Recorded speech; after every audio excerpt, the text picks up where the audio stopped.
Chapter 21. Attracting the Gopis by Flute.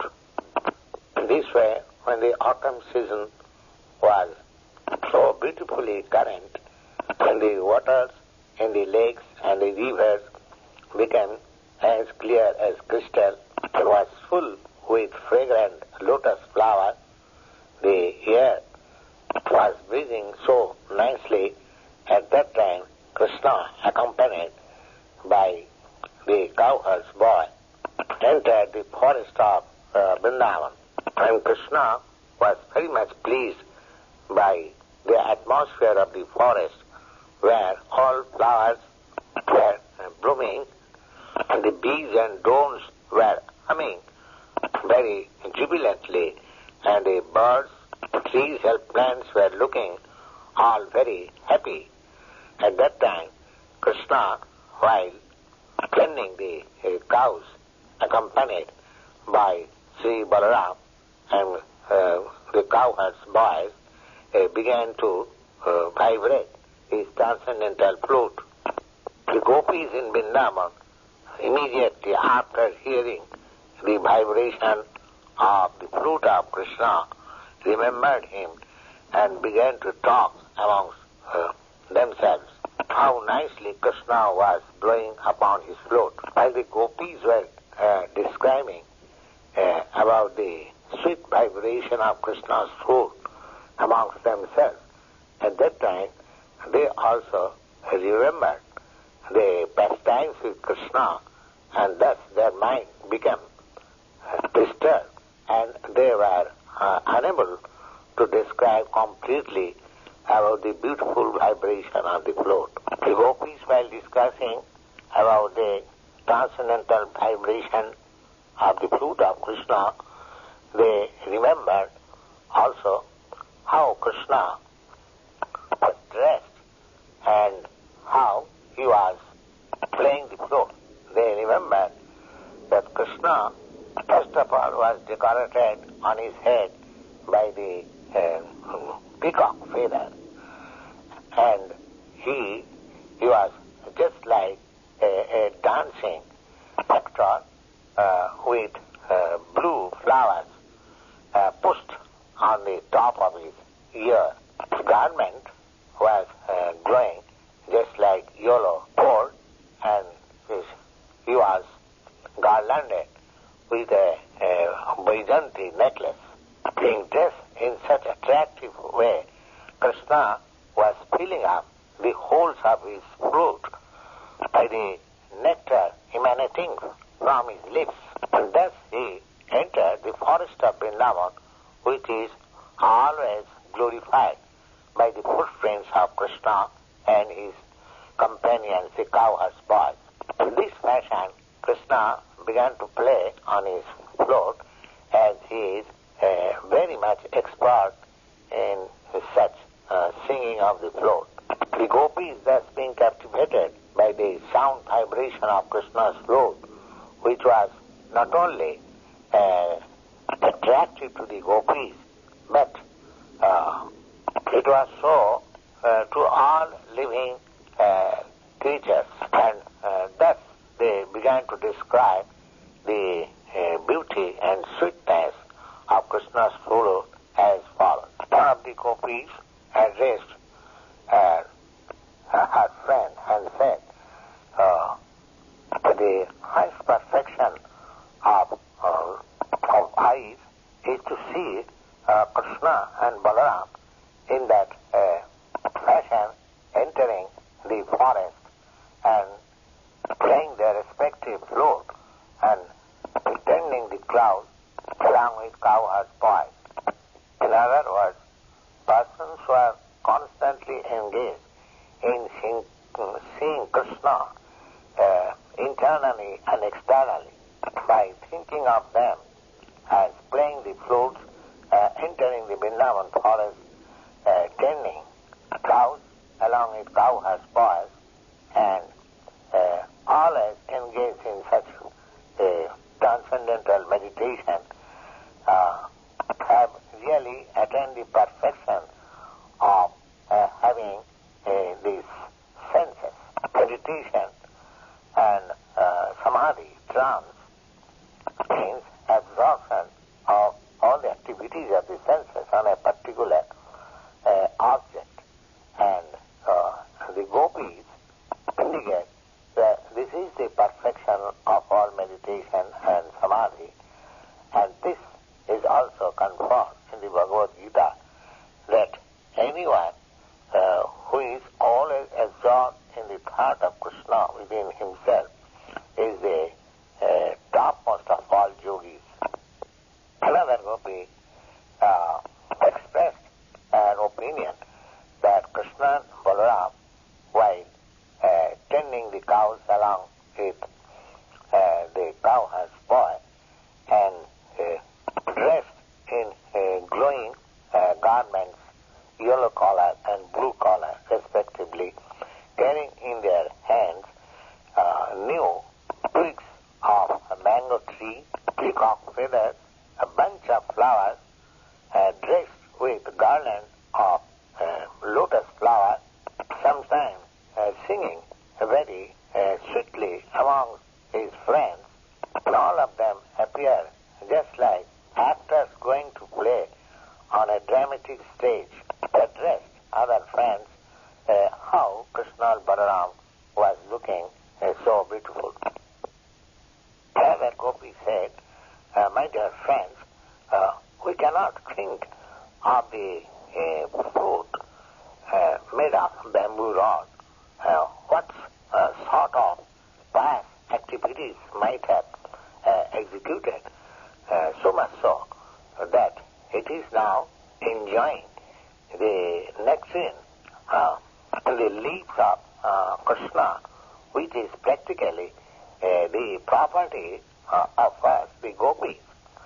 The idea is that Krishna sometimes kisses the Gopis, therefore the transcendental nectarine out of his lips is available only to the Gopis. But the fruit, which is nothing but the bamboo rod, how it was possible that the fruit is always engaged in the matter of enjoying the nectarine from the leaves of Krishna? Because the fruit is engaged in the service of the Supreme Lord. The mother of the flute and the father of the flute are also so happy in their appreciation. The waters in the lake and in the river are considered to be the mother of the trees, because the trees live simply by drinking water.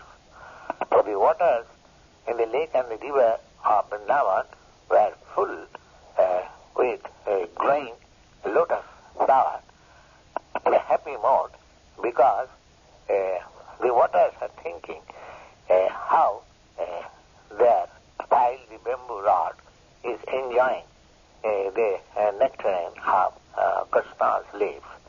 Similarly, the trees or the bamboo trees which were standing by the bank of the river and the lakes, they were also happy to see that their descendant is so engaged in the service of the Lord, exactly like persons who are advanced in transcendental knowledge take pleasure when some of their descendants is engaged in the service of the Lord. Trees, being overwhelmed with such joy, pouring incessantly drops of honey emanating from the beehives hanging on the branches.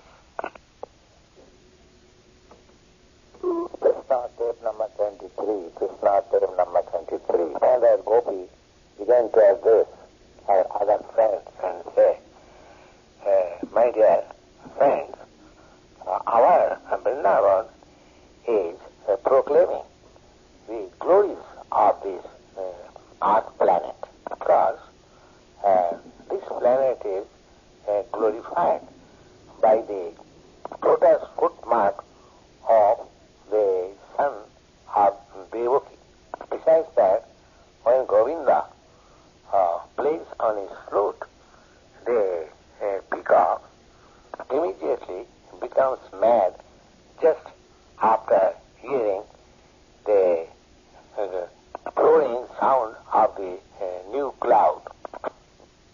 all the animals and trees and plants see such dancing of the peacock, all of them, either on the top of the Govardhan hill or on the valley, everyone becomes stand still because they are hearing the transcendental sound of the flute with great attention. We think this advantage of our planet is not possible to be available in any other planet. By this assertion of the Gopis, it appears that the Gopis, although were village cowherds, women and girls, they had sufficient geographical knowledge, and such is the effect of Vedic civilization. People in general would learn the highest truth of the Vedas simply by hearing from authoritative sources. Brother Gopi said, "My dear friends, just see the deers, although they are dumb animals, how they have approached the son of Maharaj Nanda, Krishna, while he is so nicely dressed. Not only they are attracted by the dress of Krishna and Balaram, but as soon as they heard the playing of the flutes by them, immediately, along with their husband, they offered expressful obeisances unto the Lord by looking on him with great affection. Gopis were envious of the position of the deers because the deers were able to offer their service to Krishna along with their husbands, whereas the Gopis thought themselves that they were not so fortunate because whenever they want to go to Krishna, their husbands are not very happy.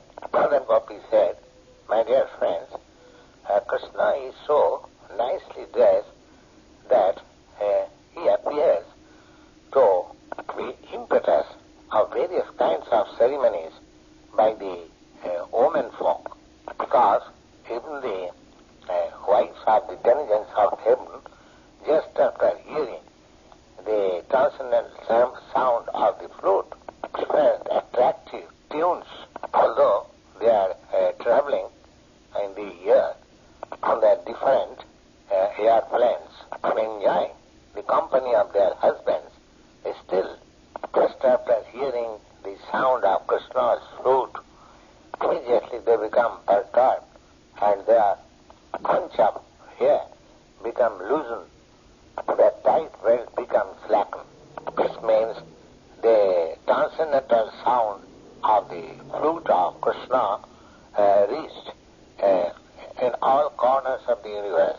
There also another significance is found that the Gopis knew about different kinds of aeroplanes flying in the sky.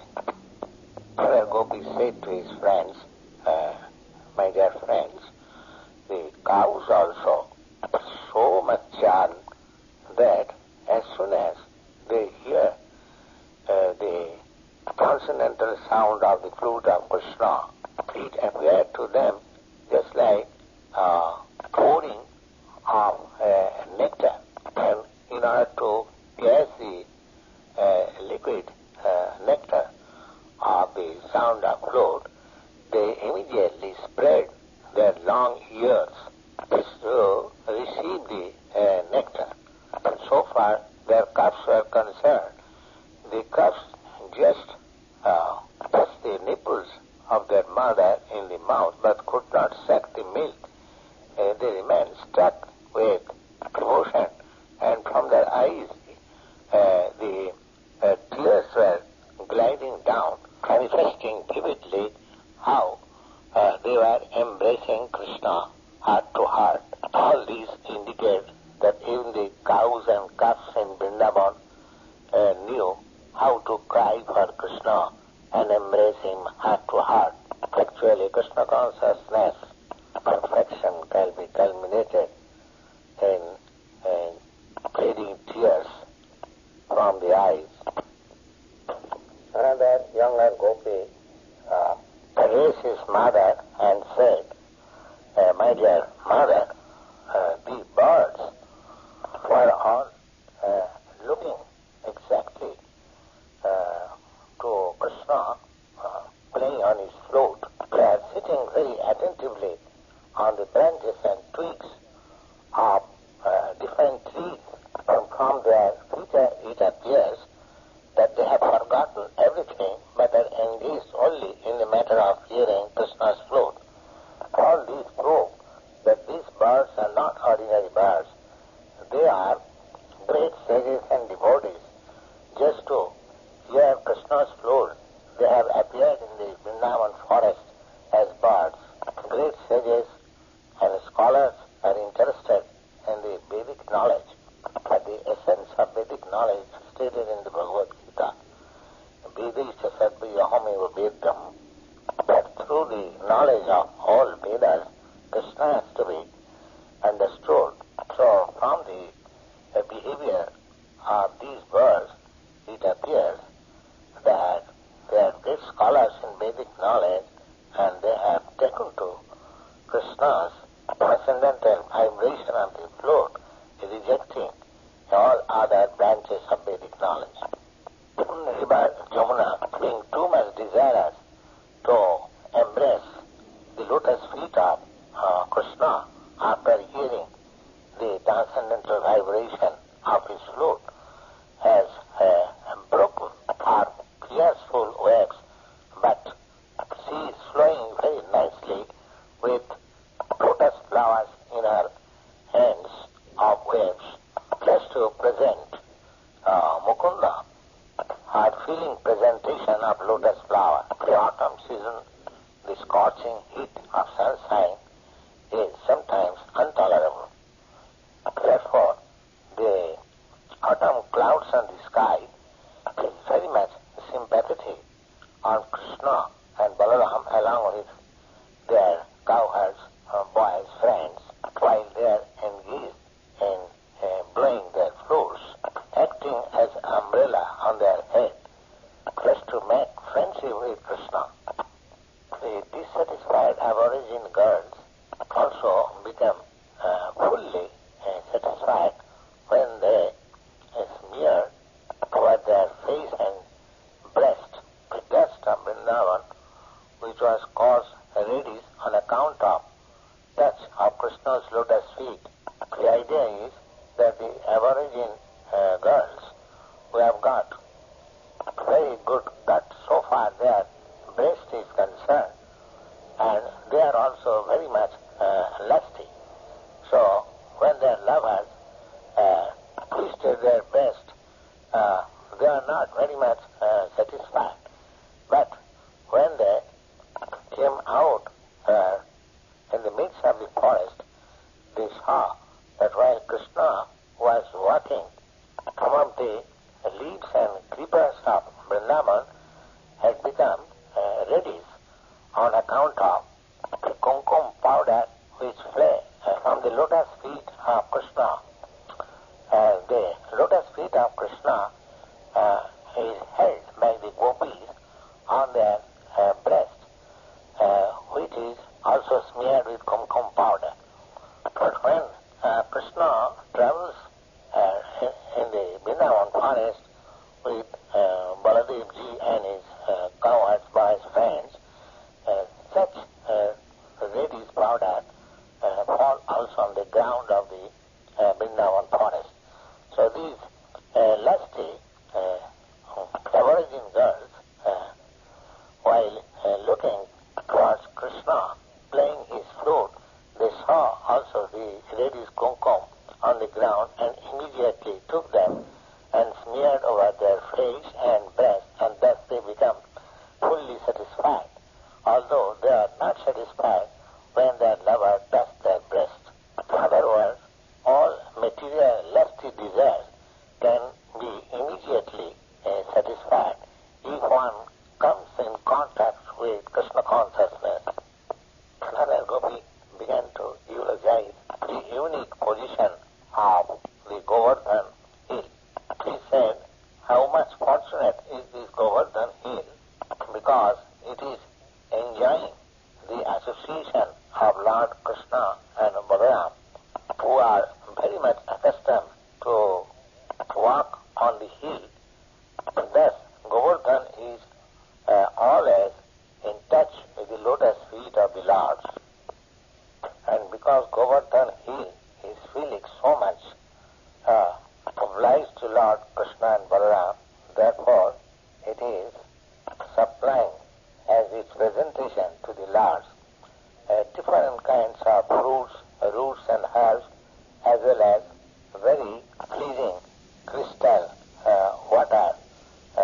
its legs.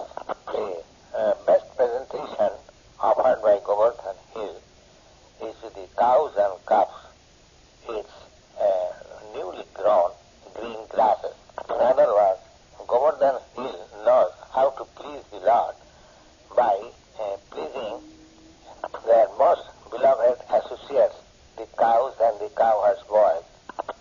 Next paragraph, another Gopi said that Krishna and Balaram, thus traveling in the forest of Vrindavan, as well as playing with their flutes, making their friendship so intensified with all kinds of living creatures, both moving and not moving, but everything appears to be very wonderful. When Krishna and Balaram play on their flute, the moving living creatures become stunted and stop their activity, whereas the non-moving living creatures like trees and plants, they begin to sever out of ecstasy. In other words, the moving creatures become immovable, whereas the immoving creatures become movable. Such is the wonderful reaction of the vibration of transcendental flutes of Krishna and Balaram. While all creatures become moved in this way, Krishna and Balaram beautifully appears to be cowherd boy by taking the binding rope of the cows on their shoulder and head. The cowherd's boy, while milking from the cows, they bind the hind legs with a small rope. This rope almost always hangs on the shoulder of the cowherd's boy. This symbolic representation of cowherd's boy was also not absent in the personality of Krishna and Balaram. In other words, in spite of their being the Supreme Personality of Godhead, they still played exactly like cowherd's boys, and therefore everything became so wonderful and attractive. While Krishna was engaged in tending the cows in the forest of Vrindavan or on the hill of Govardhan, the Gopis in the village were always absorbed in the thought of Krishna by discussing different affairs in the pastimes of Lord Krishna and Balaram. This is the perfect example of Krishna consciousness. Somehow or other, if one remains always in the thoughts of Krishna, vivid examples of which are always present in the behavior of the Gopis, therefore Lord Chaitanya recommended that nobody can worship the Lord by any whatsoever method which is better than the method invented by the Gopis. Gopis were not born in very high family of Brahmins or Kshatriyas. They were born in the families of the Vaishyas, but also not of very big mercantile communities, but village cowherds men. They are not very much educated, although they had all sorts of knowledge by hearing from the Brahmins the authority of Vedic knowledge, but their only business was to remain always absorbed in the thought of Krishna. Thus ends the Bhaktivedanta part of the 21st chapter, Krishna, in the matter of